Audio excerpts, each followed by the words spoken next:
What's going on, Rockstar? I am doing a test. So if you're watching this, it's only a test, and congratulations for being able to jump on the testing that I'm doing.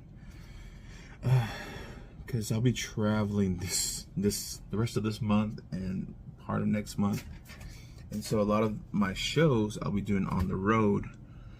If I can do them live, I will, but I know there's at least 2 that I'm going to be pre-recording and airing while I'm actually in the air, because that's the only flight times I could get. And so I want to make sure I know how to get this StreamYard thing working, where I can have it preset. So I'm recording this quick video. I want to do at least 5 minutes, maybe 10 minutes. Just put some music on.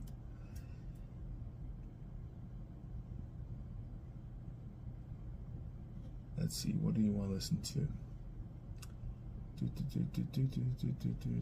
90s lo-fi chill out beats. Oh, it's not bad. But yeah, pre-recording this, which to me it's kind of weird because I like the whole live scene. I work better as a live person. Let's turn on the world. The world, Chico. Boom, there you go. Got the world behind me. The world behind me, the cross before me. That took me back. That took me way back. But no, I'm excited for what I'm about to venture out in. First of all, I'll be in San Antonio for a bit, then flying to California.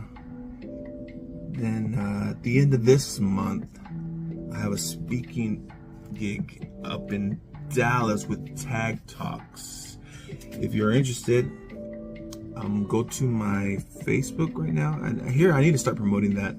And there's gonna be a lot of speakers there.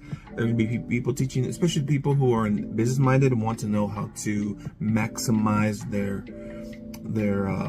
social medias, how to actually, now there's gonna be a whole section on how to use AI to help boost your marketing attempts and for your business. And also those who are interested in becoming an author, how to help you publish or finish your first book. There's gonna be a lot of speakers at this event. If you're even curious about being a speaker, you're more welcome to come and learn how to set up that platform, how to do these things. That's kind of what I want to do. I joined Tag Talks mainly. Well, I joined for the networking. I wanted to learn from them and grow and see what opportunities to go speak and share my stories are.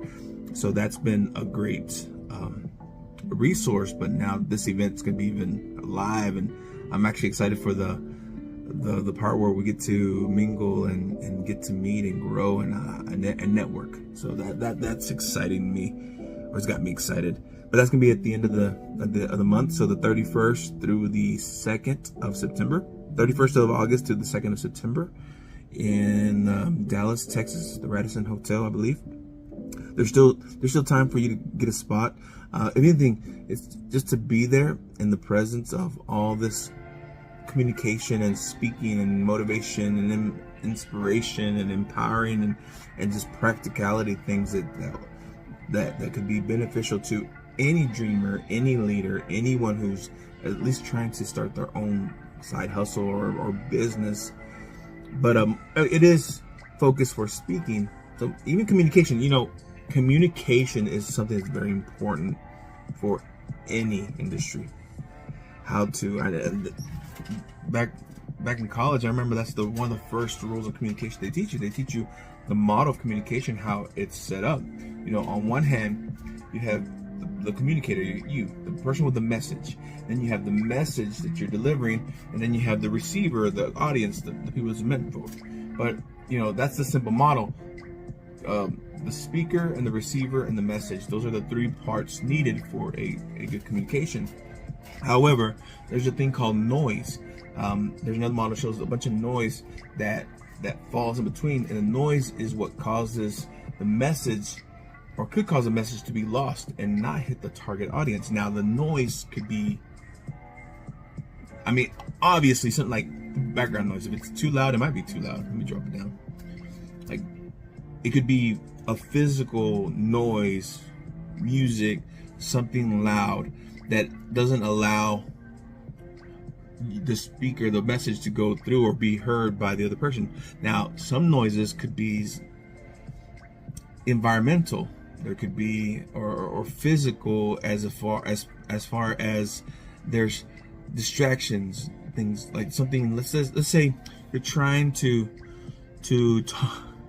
give instructions to a hyperactive kid, but there's puppies on the side, and they're looking at those puppies, and they're distracted, and that's considered noise, distracting them from being able to receive the message you're trying to give the kid.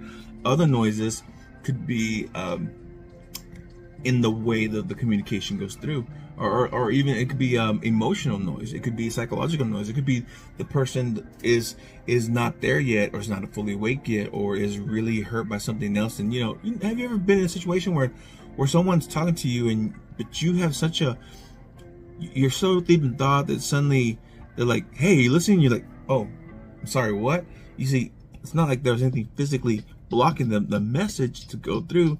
It's just you had some kind of mental noise or psychological noise that was stopping you from receiving that message. And so the job of the speaker is to be able to best maneuver through all the noise so that the message can successfully hit the target. Here's one noise that, to me, it's noise. I call it the noise of monotone. Have you ever been in a classroom where I had a professor? I'm not gonna mention his name, but he was a history professor, and I kid you not, the way he would do, he's like, "All right." He'd open up his notebook, and he would read a sentence in 14, is it 18? Well, how's that? Columbus in 1892, Columbus sailed the ocean blue. In 1892, Columbus sailed the ocean blue. Columbus sailed the ocean blue to get spices from supposedly India.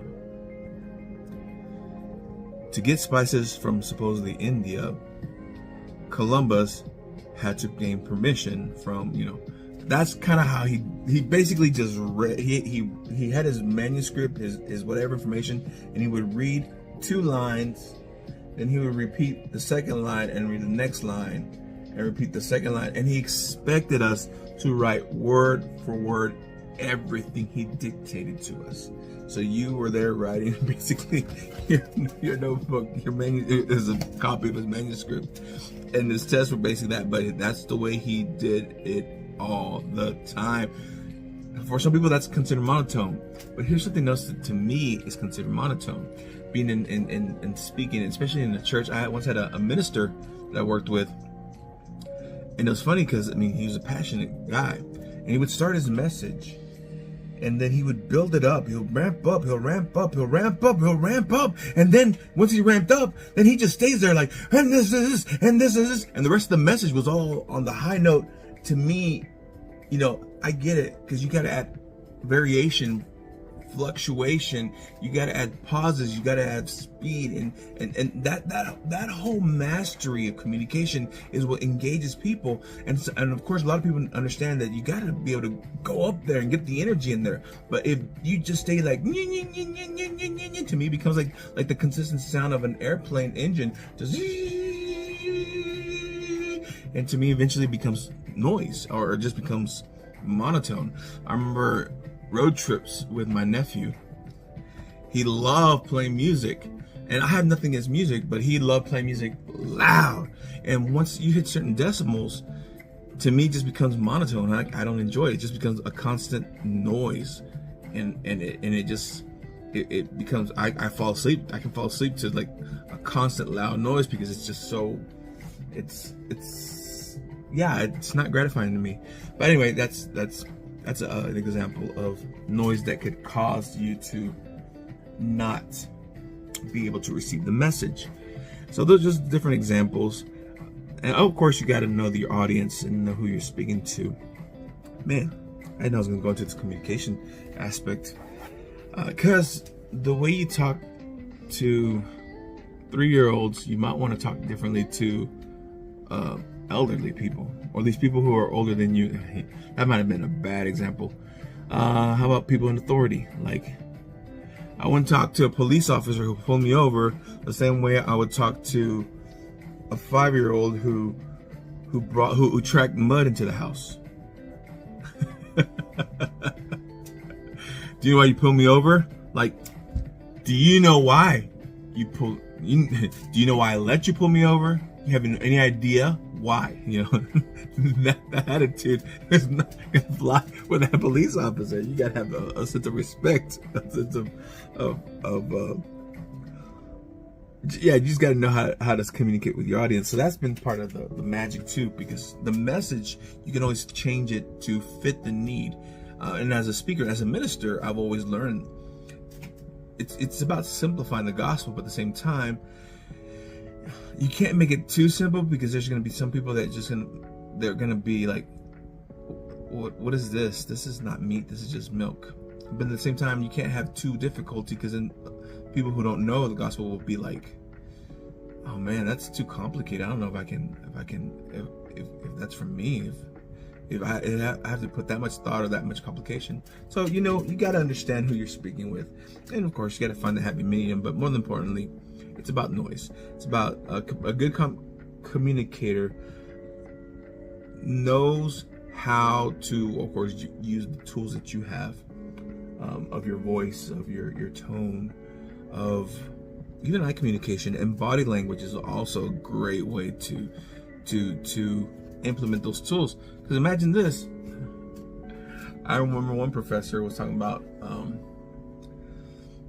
one of my speaking professors, he goes, the way you say things also denotes the seriousness or whatever. He's like, it's one thing when you're like, he mentioned, he pointed to a girl in class, let's just call her Susan. He goes like, Susan, meet me in my office after class.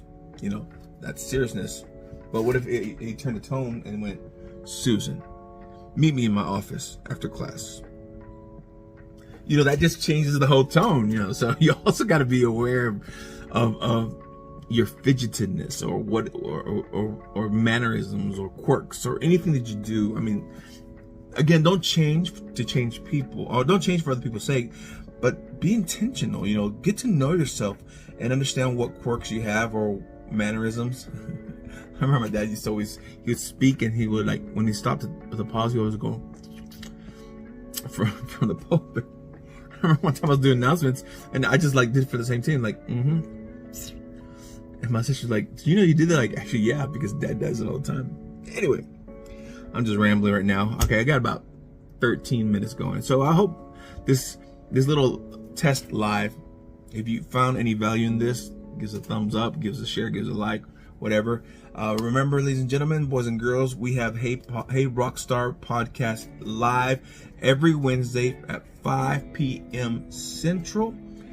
You can check us out on LinkedIn, on Facebook, and also on YouTube.